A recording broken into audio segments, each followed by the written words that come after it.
aka number 4, the Indy Race Parts on the Cushion Media Group, Burning Rubber Radio, Performance Motorsports Network, Chili Bowl Spotlight Show. It's been a long week. Everybody's getting tired out there. Everybody's getting their party on. It's getting harder and harder to get these interviews done. The Chili Bowl flu's sitting in. There's just all kinds of obstacles we're having to overcome these days to get this out, but we're going to get it out there to you fans one way or the other because the drivers want it. I know you fans want it, and we're going to make it happen. So with that being said, we're going to kick off today's show with none other than the Photog phenom himself, Rich Foreman. How you doing this morning, Rich? Hey, good, man. How are you doing? I'm doing all right, man. I've been working on our little secret project that we talked about yesterday. Feeling good about that. But at any rate, man, what's going on out in Tulsa? You feeling any better today? I'm getting better. And good racing always makes you feel better. And it was a good race last night. So yeah, we got starting to come around. Medicine's kicking in. Everything's good. We need to talk about that racing, man, and medicine. There's only one thing you need, man. If you go to that Old Smoky setup they've got there, and you get some of that moonshine, some of that commercial moonshine, and you run it through, you kind of try to get some water out of it, kind of dehydrate it a little bit, then it'll burn it'll burn that Chili Bowl flu right out of you, man. Just that's a Dirty Dan tip. You need to mark that one down in the calendar, man. Ain't no doubt about that. All right, man. Let's talk about the racing last night. I didn't get to see it. A lot of buffering with the pay-per-view. Didn't get to see the last 5 laps, man. It cut out, and bummer. And it come back with JJ on his lid. So tell me what you thought, man. Let's start off with the heat races. What'd you think last night? Man, the heat races were a little disappointing yesterday. I was starting to get worried. Wasn't getting the high side. I mean, it just wasn't building that high side up there. It was pretty much almost up until B main time was pretty much right around the berm, and which is kind of a bummer for pitchers. But they kept working. They started tilling that top, and it came in. And boy, I tell you what, it was a heck of a feature. That's what I'm hearing, man. We're going to get into that feature. Tell me what we've been talking a lot about the track with racers and with you and everything. So the top never come in until about the B mains. So was it just dry slick or just heavy and never come in? It was just hard in the heat races and the qualifiers and stuff. It was just really packed in really tight, and there just wasn't no lip up there. I mean, it wasn't nothing to lean on. You get up there and you get running hard, and it just slides all the way to the wall, and that guy's on the berm just goes right by it. That's what. Go ahead. I'm sorry. Go ahead, Rich. They got the cutting on it and watering on it, and they got it in there. It was good.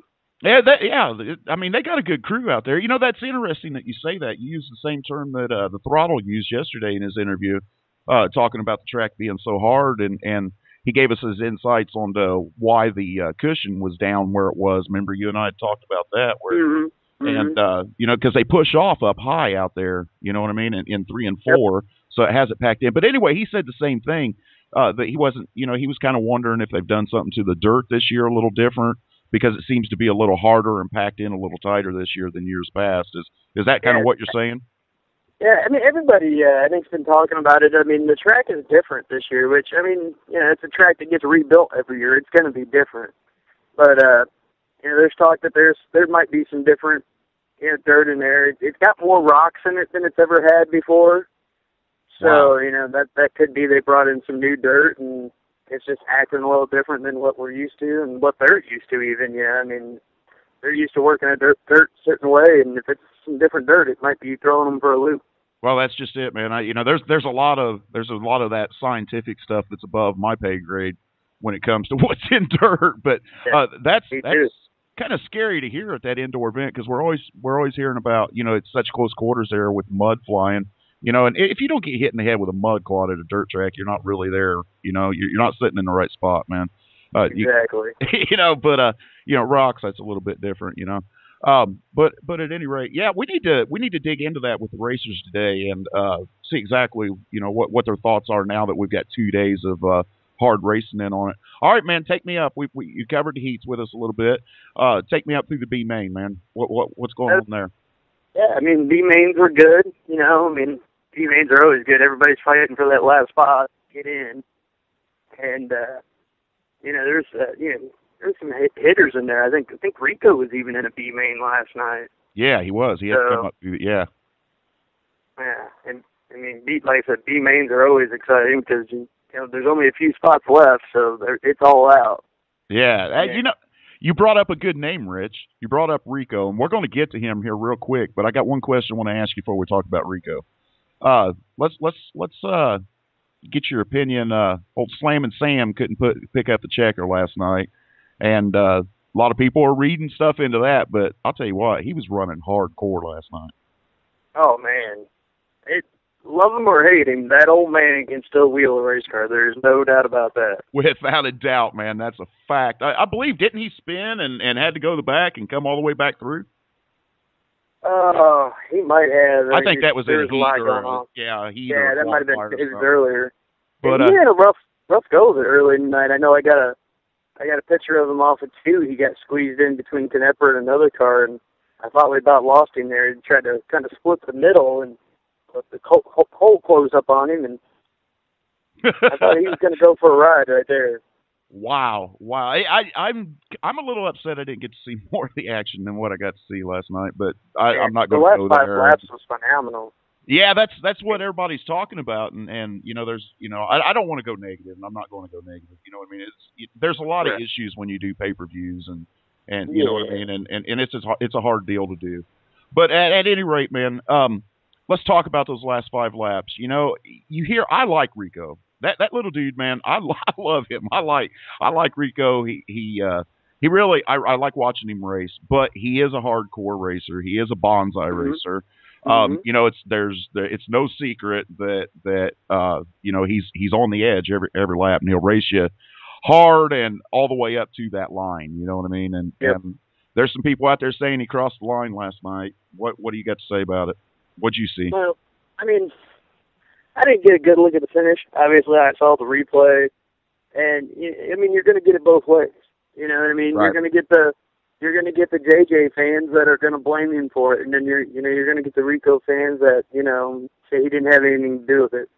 It's a racing deal, but it's the Chili Bowl. There's a lot on the line, and I will say that's probably the most upset I've seen JJ in a long time. I mean, he was hot.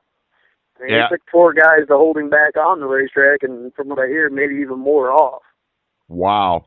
Hey, JJ normally don't get like that either. He'll tell you he'll tell you what's on his mind, but he don't normally get that upset. So I guess there's more to that story. We'll have to dig into that and see what we can find out. I don't want to cause a bunch of controversy, but I really would like like you said, JJ don't get upset a whole lot. So there's obviously something to that story, whether it's just personal feelings. Yeah, like I said, it's the Chili Bowl too. I mean, it's not about give and take at the Chili Bowl. It's all about take. If you're not willing to take it, you're probably not willing to do very well. Exactly, which is why our sport, Rich, that we love so much, our drivers give 1,000%, 100% of the time. You know what I mean? We don't have to worry about that, And I mean, and persevere. And I got to say, I mean, Caleb Armstrong last night was phenomenal. I mean, that poor kid has had some up and down luck, and he's always a hard charger. I watched him all year long, and they come off turn 2, and Sammy actually probably had him pass when he got by me in turn 2, and Caleb he legged that thing down the backstretch and just dug it, and, passed him back going down the straightaway, and it was a really cool win to see Caleb get that. That's cool. That is pretty cool. And I agree with you there. Caleb he's a hard-nosed racer. Something I'm seeing that I kind of, I don't know if it's a story or, it's just my personal feelings or whatever, but it seems like everybody is, I seen Kevin down at Homestead at the NASCAR race, and while he was sitting on pit road, I was joking with him about the Chili Bowl, about how hard everybody was going to be racing him and Sammy this year, and he just kind of laughed and shrugged it off. You know what I mean? It was a cool conversation. You know what I mean? Mm-hmm. But at any rate, it seems like that. We've only seen both of them on the track for the Race of Champions, and then of course we've seen Sammy last night. But like you're just saying, it's people are racing them really, really hard this year, not cutting them any slack whatsoever. Yeah. I kind of figured this was going to be the year that we'd see them really probably get challenged hardcore. I mean, there's a lot of purpose-built cars here this year, just for the Chili Bowl, more so than probably ever has been before. And And there's a lot of people that are definitely gonna take it away from him. Yeah, now see, you're exactly right, Rich. You know, I've talked about that, and we know our buddy, the Throttle, he's got a specialized car out there. Golbick's running just his normal midget. But you're right. That was a story heading into this Chili Bowl. How many people have brought purpose-built cars this year to match up with the Swindells? So I still haven't been able to put my finger on it and get confirmation that the Coons cars are lightweight cars this year. We'll be talking to Chris Bell. Yeah, I'm sure they are. They're definitely they definitely look like they're pretty light. They do, don't they? They got a Yep. they got a way different look to them this year. That's for a fact. Yep. We'll be talking to Chris Bell later today in a standalone interview deal from out there. So maybe he'll answer the question for us. Maybe he won't. We'll find out. But Right. we're also going to be talking to Chris Wyndham later today in a special standalone interview, and he had a good run last night. Yeah, Chris did a really good job last night. I mean, you know, probably. I mean, he was definitely had a shot to win. You know, they had a motor let go there with about 5 to go and laid down a lot of oil and turns 1 and 2 by me, and they decided to till it. Mm-hmm. Better running the dune, so you know. That kind of There's a lot shut of the guys bottom that, down, didn't it? Yeah, it definitely gave Sammy some grip down there to pass some guys, but I think there was some guys that wish they probably would have done it too. And Chris, I mean, he had such a good run, and he always runs so hard at the Chili Bowl, and he's such a great dude, and it was good to see him get a good run too. He is, man. I cherish every interview I get with Chris. You just never know what to expect because he's so professional and calm and collected. And then every once in a while he can throw you for a loop and say something that really makes you laugh. But I like watching him run, man. He's a hard-nosed racer. That's a fact. I mean, everybody out there is. You're going to the Chili Bowl. You better be like you said. It's all take. There is no give out there. You got to be willing to take it here. Yeah. So, all right, man. What are you looking for tonight? We got another 2 nights of this to go before we even get to the alphabet soup and the feature, man. And I'm trying to figure out how in the hell they're going to top what's happened the last 2 nights tonight. But damn well they'll find a way. So. Yeah, it will. It'll be another great night of racing, I'm sure. I mean, another great group of guys going out again tonight, and tomorrow night's a pretty star-studded night. And I mean, it's going to be good. I mean, it's amazing. I mean, like I said, we got 2 more nights before we even get to the finale night, so a lot more racing yet. I'll tell you what, I'm gonna be watching Chris tonight. I'll be watching Chris, and I'll be watching Sheldon too. And the whole Indy Race Parts team, but also Chris Bell. I'm gonna be watching him pretty close tonight. I really, really think that if I think we got a great group of guys that we're following here on the show this week. I like Golbick's chances, and I like Cottle's chances this week. I really do. Joe got buried last night. Go ahead. Yeah, I mean, he was right there. I mean, he was always hanging around the transfer spots and whatnot. I mean, and that's what you got to do. You got to put yourself in position. And Joe, yeah, he was right there. I mean, one little break here or there, and I mean, things could have definitely been different for him. Right, that's what I'm getting at. I mean, that's what I'm saying. Just that one little break and it didn't come, and he's going to end up buried in the alphabet soup. I know Golbick and Cottle are going to be about third row to mid-pack in the B main Saturday night. So, they're looking pretty good. Although that B main, man, it's going to be hard to transfer out of that thing. But, I mean, you understand what I'm saying. Go ahead. From Rich. The C mains on, they're features. Oh, yeah. I mean, there could be an argument made all the way down to the F, G, H, you know what I mean? All the way down are feature races, but I get what you're saying. But, they've got themselves lined up pretty decently to try to get into the A Saturday night. I really look for Chris Bell to make some noise tonight. I really do. Chris is definitely riding a very good momentum streak here, and he's got just as much a chance as probably, any of them, the Swindells and Larsons and all. I mean, he needs to be up there in that conversation for sure. That's a fact, man.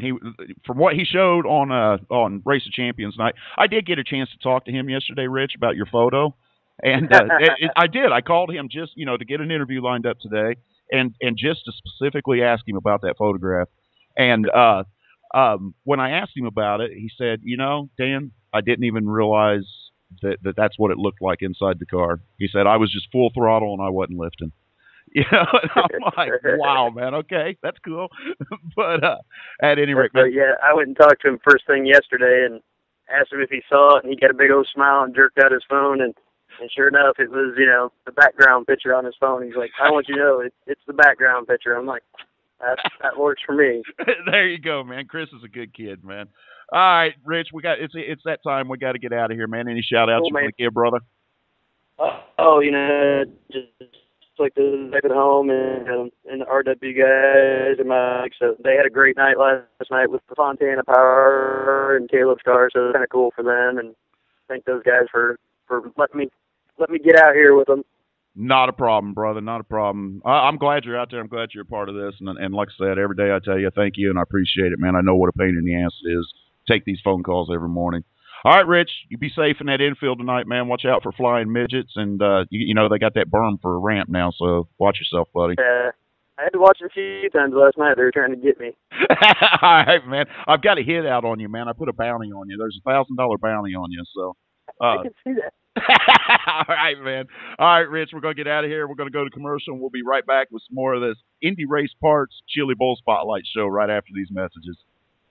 If you're a gearhead, you probably go online to those hot rod superstores, drooling over the chrome and speed goodies until you find just the right item for your muscle car, tuner car, truck. But what do you do when it comes to fixing the mom mobile? If you're like most do-it-yourselfers, you head to the strip mall parts store and talk to the "Do you want fries with that?" kid behind the counter. Hold on, Bunky. Did you stop to think where those chain stores are getting the parts that you're installing in the vehicle that's used to transport your family everywhere? They get the cheapest suppliers they can find to sell you the parts at bargain prices. Their limited lifetime warranties? What a joke. Remember the last time Mom's car broke down? You heard about that one for weeks. Don't take that chance again. Excelsior Racing has the quality parts you need for your family vehicle. Parts that you can install knowing you're getting the best for your family. Excelsior Racing. Quality parts, personalized service, affordable pricing, fast to you direct. Excelsior Racing. Online at excelsiorracing.com or call 502-909-2034.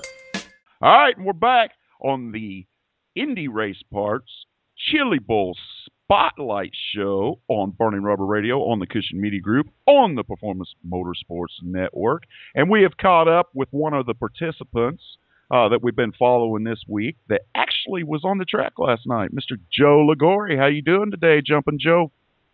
Oh, pretty good. Just getting up, moving around right now. Going to go to the track and get everything ready for Saturday. You're not going to throw me under the bus for saying jumping instead of jolting? No, I don't care. All right, man. You know, your draw last night was pretty decent. You started on the pole of the heat race, and tell me about the night from there.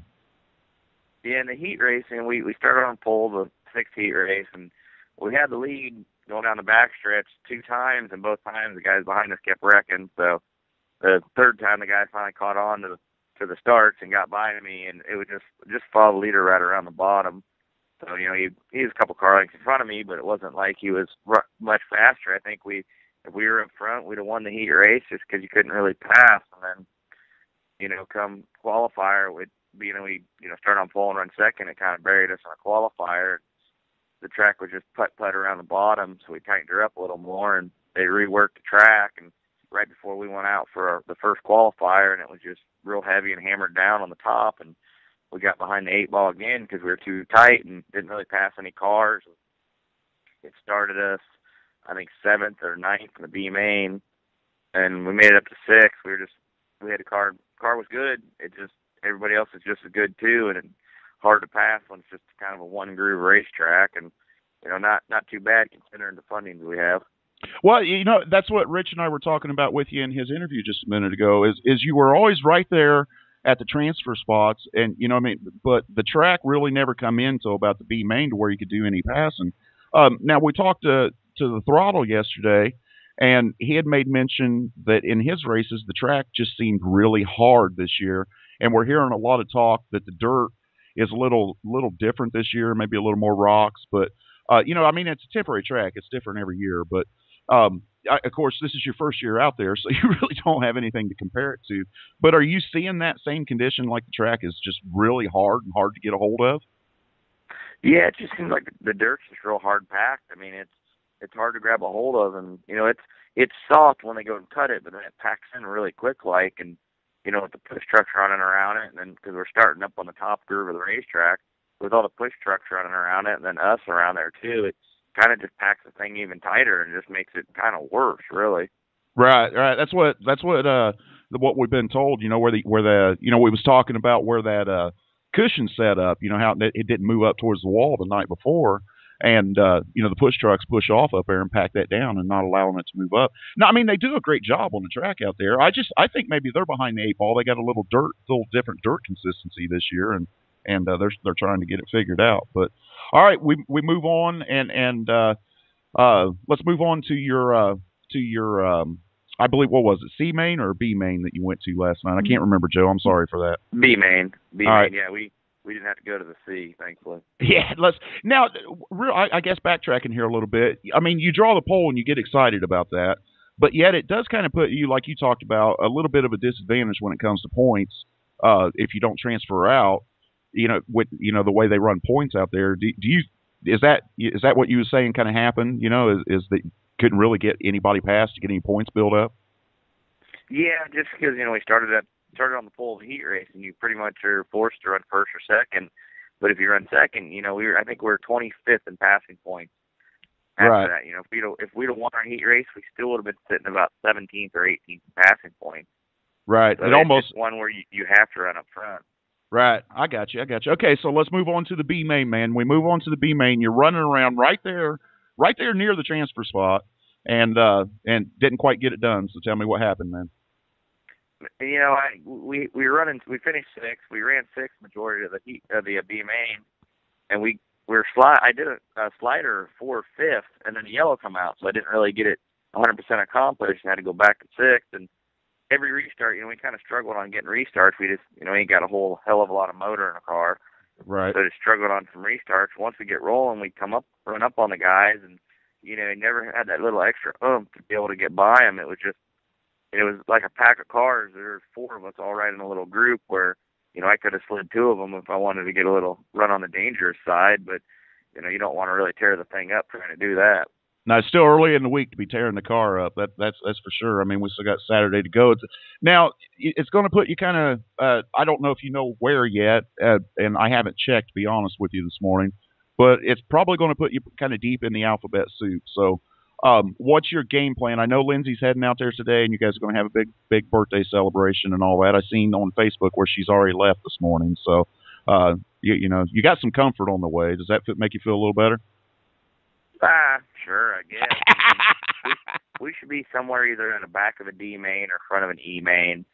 It's not bad considering, there's 150 guys out there that love to be in the position I'm at. So that's not too bad. Without a doubt, man. All right. So what are you going to do the rest of the week, man? What are you going to do to prep to get ready to go Saturday on Money Day? We're just going to clean the car up and just kind of watch the track, kind of keep an eye on it. And it's been a little while since I've been in a full midget too, and just making the adjustments on the car, just trying to remember exactly the fine-tuned adjustments and get it dialed in just right. So, and we were good in the B main last night. It just couldn't really go anywhere. Yeah, I agree with you, man. The car looked really good. You looked really good, and I don't doubt that a bit. I mean, I've seen it with my own eyes. But it just that little bit of lack of power is what it takes out there. There's a lot of big motors out there, that's for sure. Let's talk about what you've seen in the A main last night. There's a lot of controversy, and I don't know if you want to talk about this or not, or whether you even watched it or not. But talk about that last 5 laps. When Nick Knapper blew the engine, it put down a bunch of oil in 1 and 2, and you could see the oil down there. And so they went and cut the track, and Caleb Armstrong was running right around the cushion. Sammy was like 6th or 7th or something, and running the bottom. He got up to the top. He couldn't really go anywhere, and he never looked fast at all until the last couple laps. And he, when they reworked bottom of 1 and 2, everybody was running the top. No one was really running down low, so it gave him an open groove, and it was just hooked up down there. So he came up and about won it, but he did not have anything for Caleb running the cushion. Caleb had a hell of a run. That was for sure, man. It was, a lot of fans, were saying that the Swindell dominance is over and all this, but I mean, Sammy was running hard last night. That's fact. Love him or hate him, man. The old man can still drive. That's for sure. But all right. Now it's been a long week, man. Everybody's wore out, and things like that. How are you going to try to combat that? You just going to take the next few days off and just kind of relax a little bit? Yeah, we'll go today, get the car kind of cleaned up and do our routine maintenance on it and just kind of relax and enjoy some races. That'll work, man. That'll work. All right. Well, we're kind of reaching that time, and it's that time, Joe. Go ahead. Oh, I do got one more question for you. I seen a post on Facebook, man. Did you ever get did you ever show some love to the sponsors on the photo side of the car? Did I ever show some love to them? Yeah. Yeah. I told them about it, but I never put too much effort into writing it down on there. But Indy Race Parts or Indy Powder Coating helps us out, and we just didn't have them on that side of the car that day.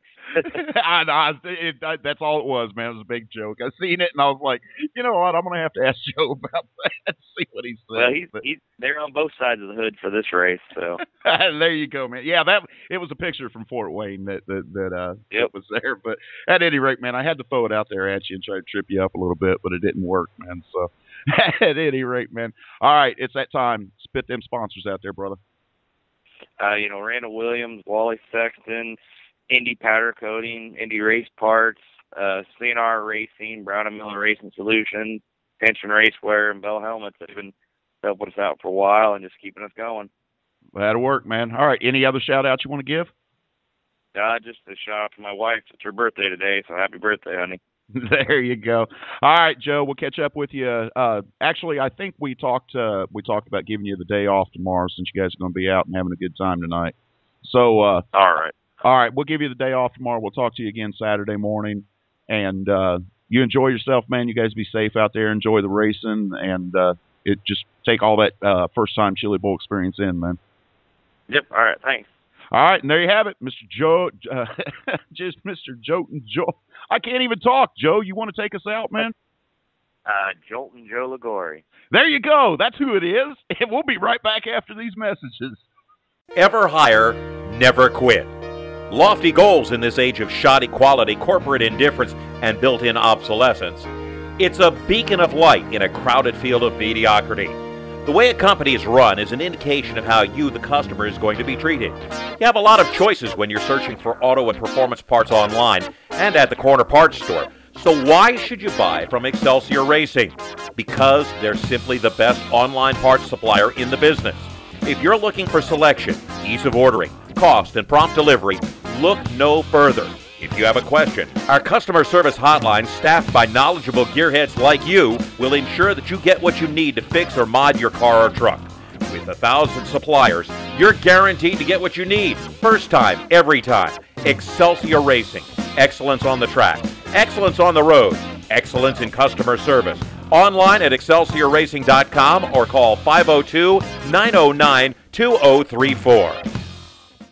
And we're back on the Indy Race Parts Chili Bowl Spotlight Show on the Cushion Media Group, Burning Rubber Radio on the Performance Motorsports Network.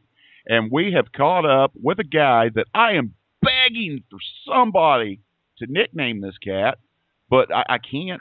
I'm not getting any suggestions. But anyway, man, he was on the track last night and had a hell of a run in the feature. We're going to talk about it, but we got a lot to talk about with him, man. We got Mr. Shane Gobick on the phone with us. How you doing this morning, Shane?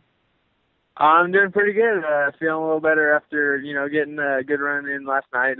It's always a little bit stressful here at Chili Bowl. You want to do your best, and we didn't quite do, our very best, but, it turned out pretty good, and we're going to be sitting really good on Saturday. So I'm pretty happy this morning.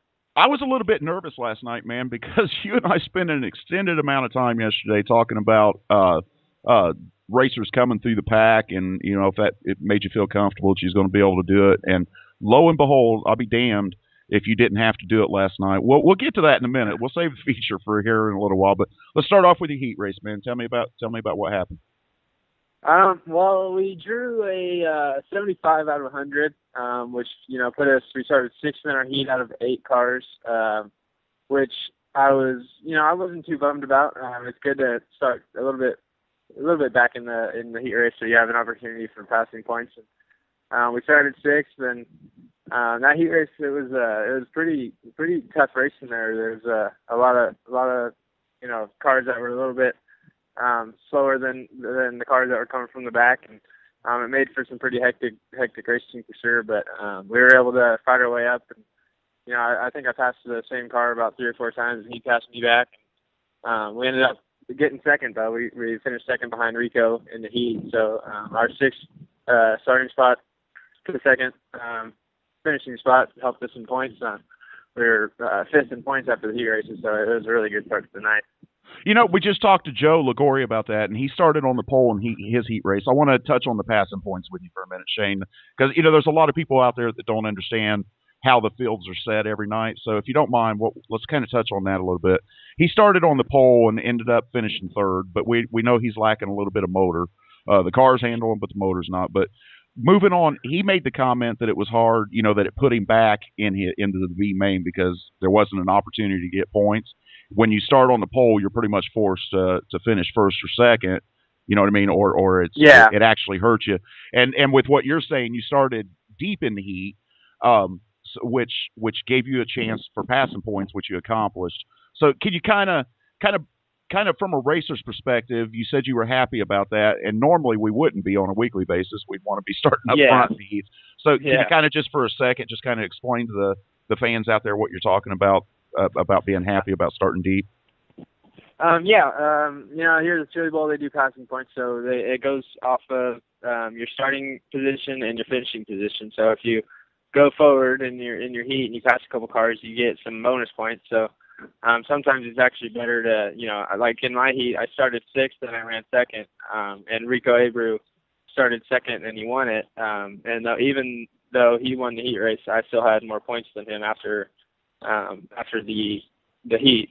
But that's basically just off of our starting positions, because he started second. He did the best he possibly could to get as many points as he could, but it still wasn't enough to beat someone like me who had to come from the back a little bit. So right. You kind of want to start somewhere in the middle and finish up front, and that's kind of the key to getting your Chili Bowl off on the right foot. Right. Now, I seen your post yesterday when you drew that 75 or 76. I seen your post, and you something about I don't know, to paraphrase it. It was more kind of like, I'm not upset about that, or what. And I thought to myself, okay, I know what he's thinking, man. You know what I mean? This is a good thing. Now you go out and of course you run second to Rico, and we're going to talk about Rico here in a little while. I know both of you California boys. I know you know each other, so we're going to talk about that here in a little while. Okay, we get through the heat race, we move on to the qualifier. Where'd you start in the qualifier, and what happened there, man? So we were fifth overall in points, so they invert the top six in the heat or in the qualifier. So I ended up having to start fifth, and that was another kind of crazy race, just like pretty much every other race here the Chili Bowl is. And just before that qualifier went out, they kind of ripped up the top because it wasn't building the cushion like it did the night before.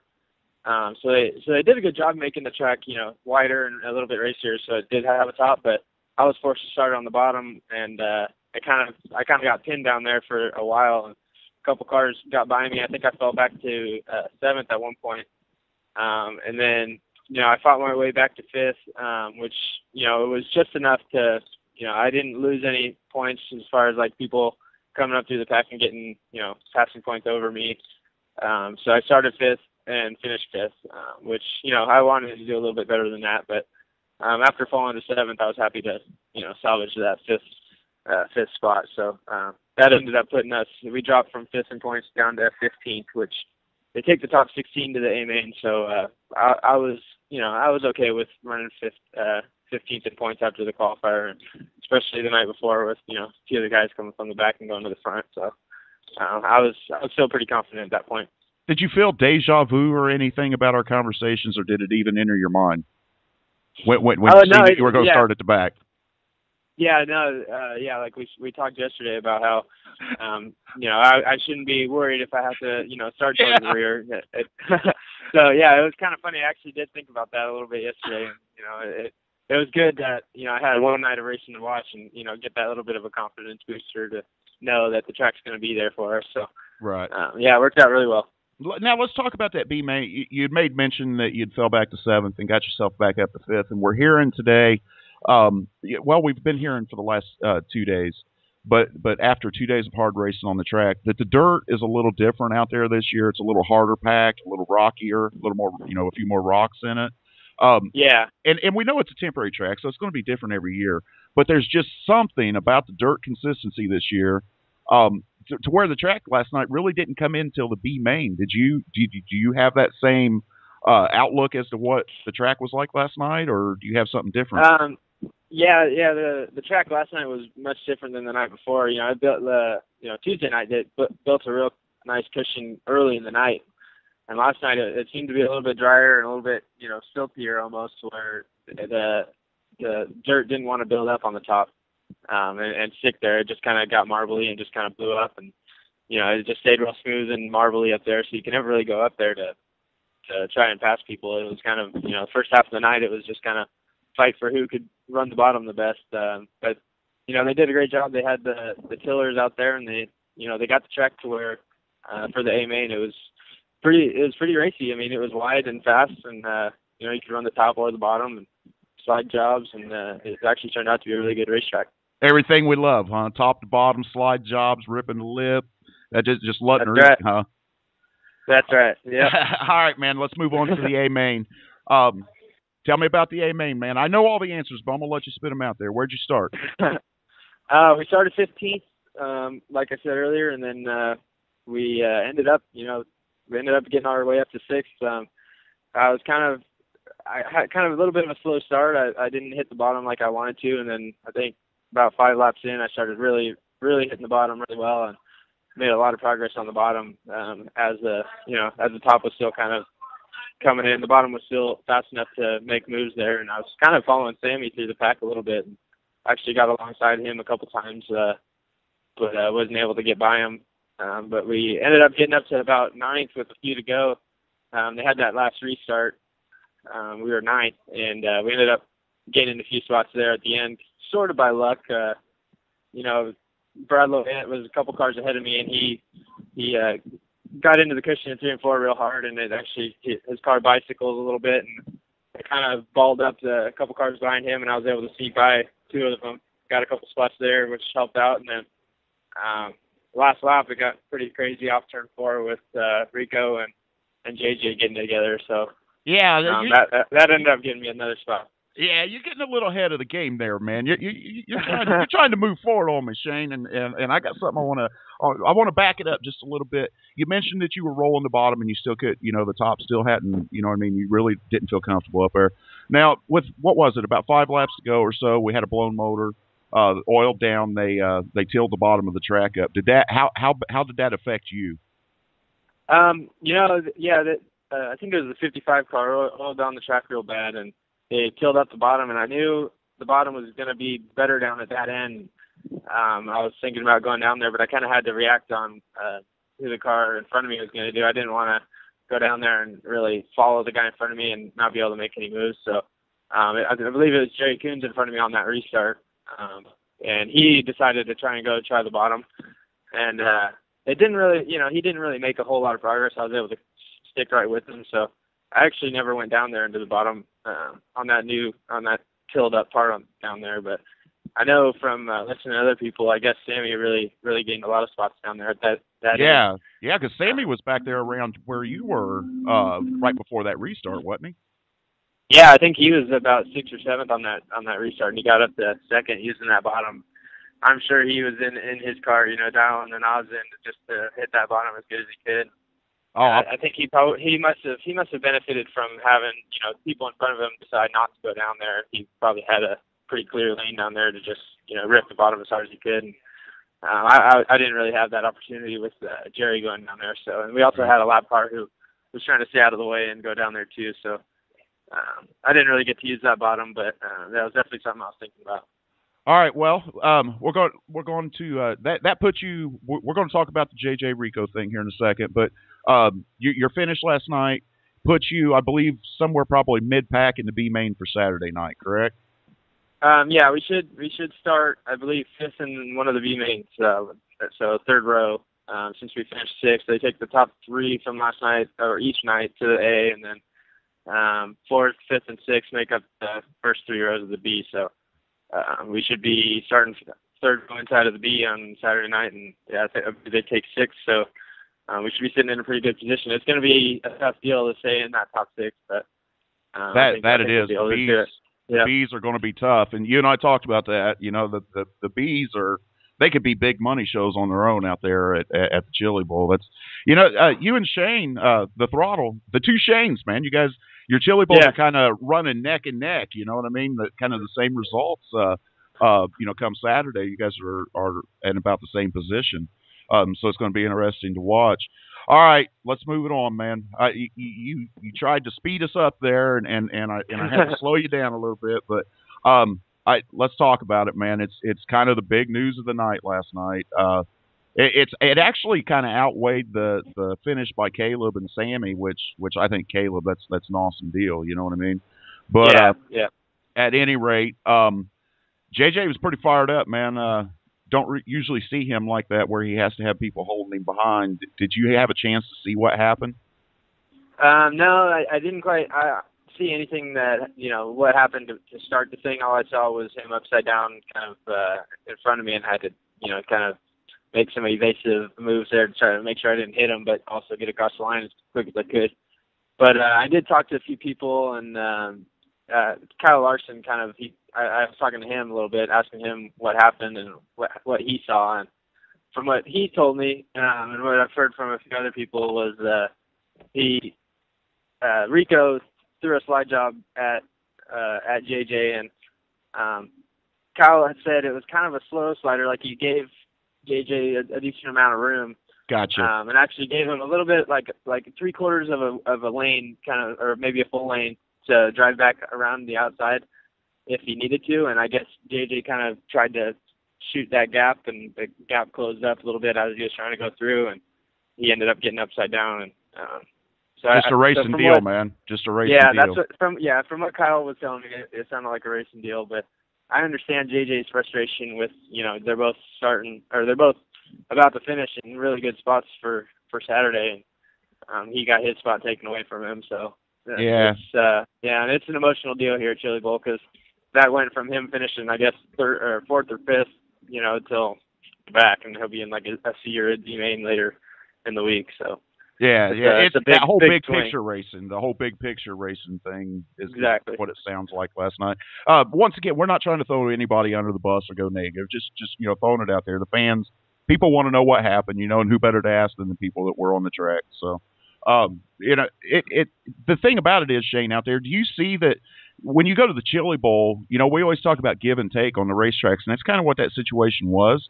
But at the Chili Bowl, man, it's a special event. It's all take. There's really no give out there. I mean, on preliminary night, you'd think there'd be a little bit of give, but it's such a big event, and every position, like we were talking earlier, really matters. So, given the situation and everything, is that what you see out there? Is there more taking than giving? Yeah, you see that a lot at every Chili Bowl. I was actually in a very similar position as JJ a few years back. I was running.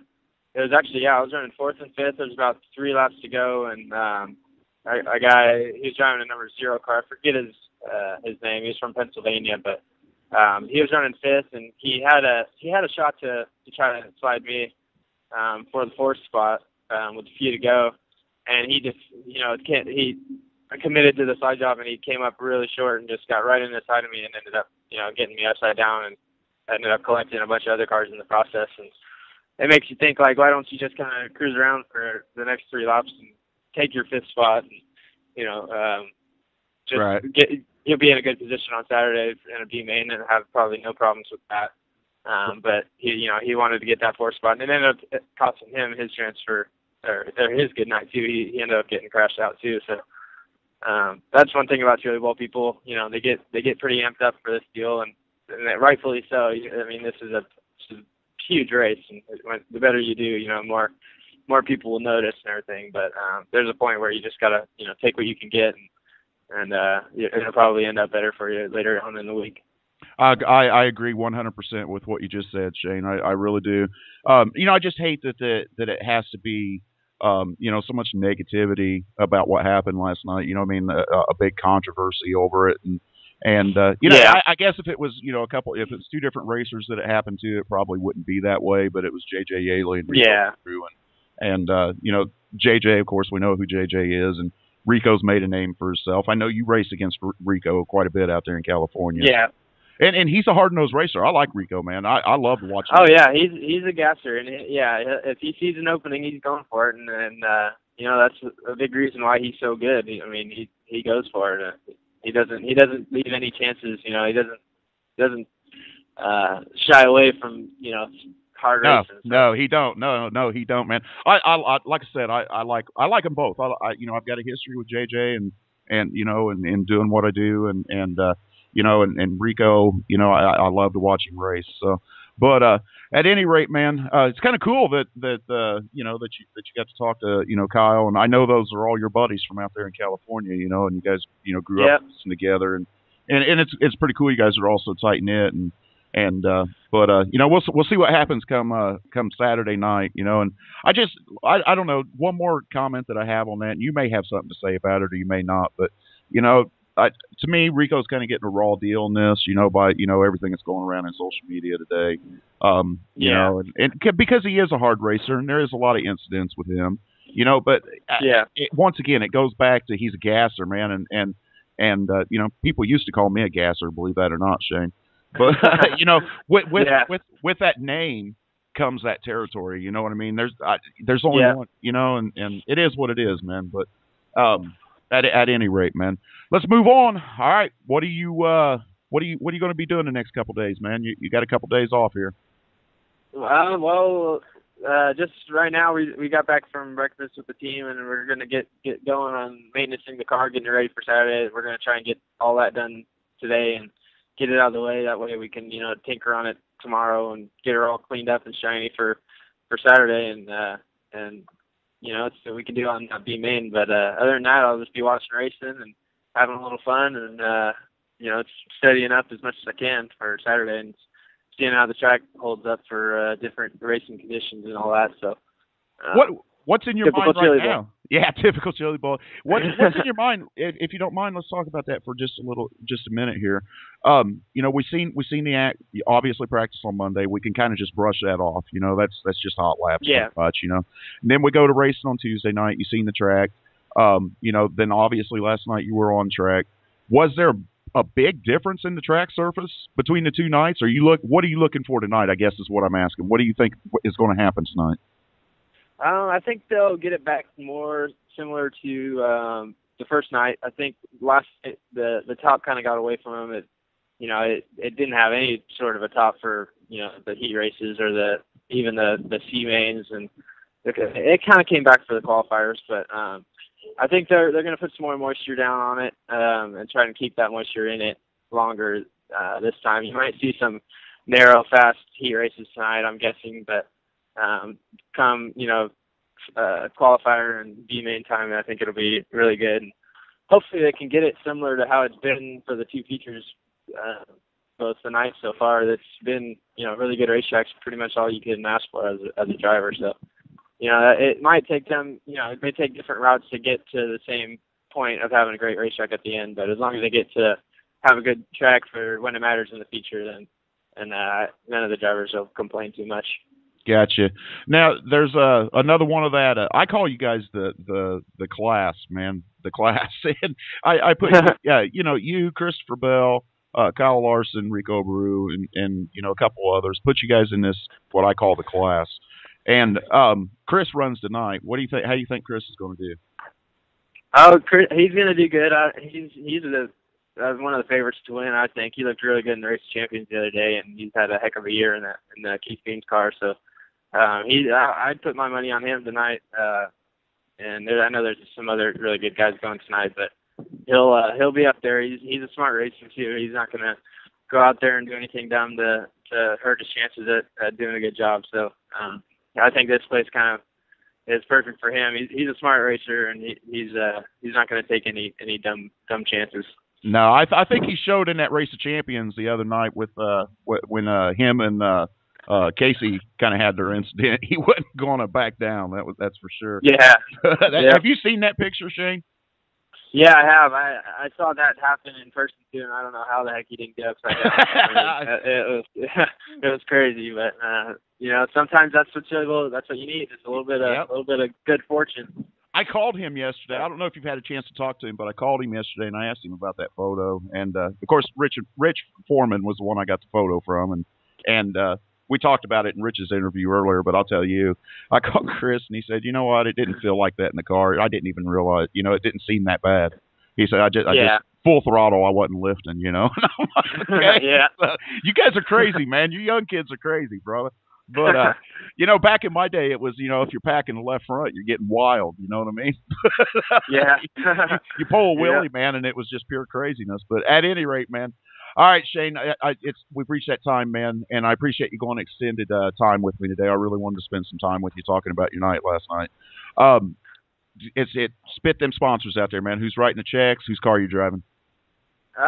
Driving Doug's car. He's been here all morning, getting his other car ready too. So Taylor Sheamus, he's in the teammate car, the number 62 tonight.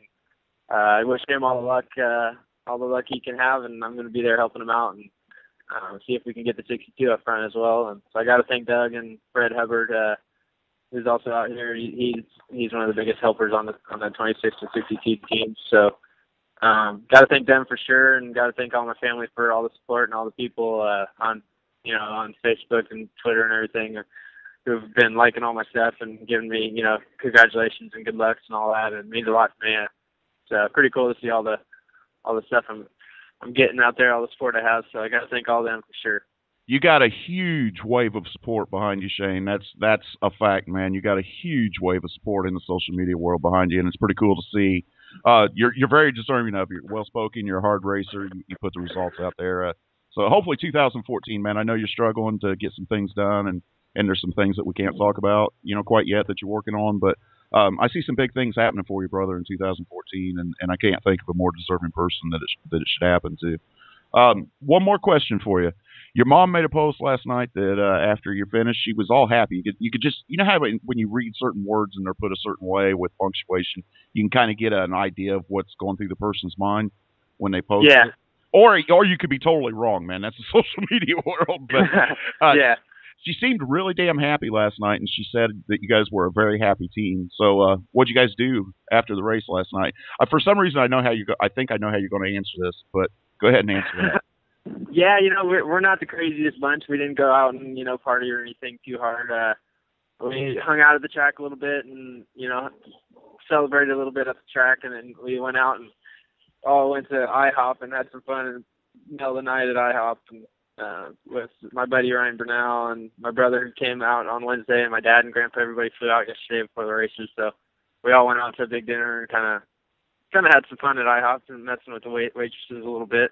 That's pretty much the extent of, our partying. That's for sure. That's exactly how I thought you would answer, man. You're always business. That's for sure, man. You know how to have fun, but you're very focused, and some team owner down the road is going to be very happy about that. But at any rate, man, go ahead.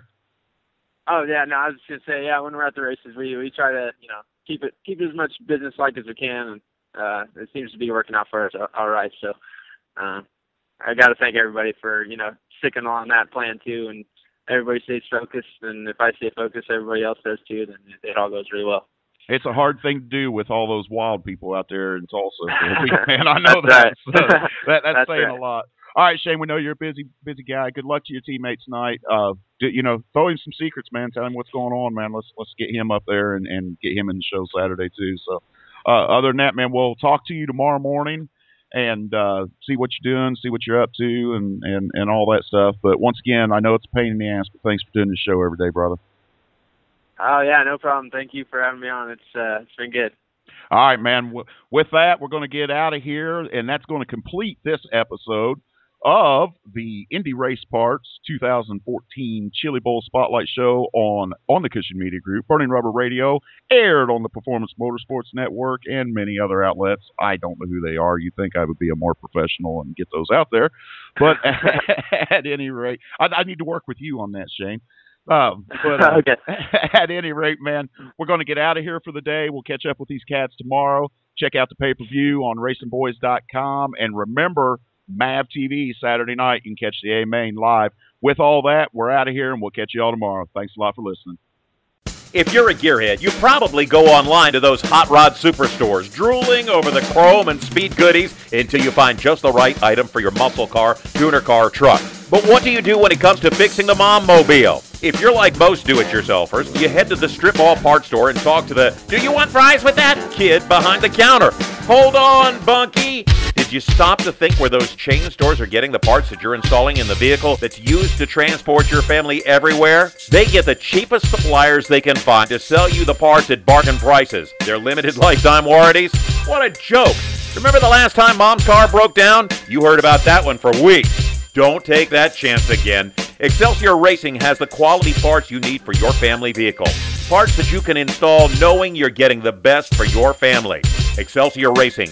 Quality parts, personalized service, affordable pricing, fast to you direct. Excelsior Racing. Online at excelsiorracing.com or call 502-909-2034.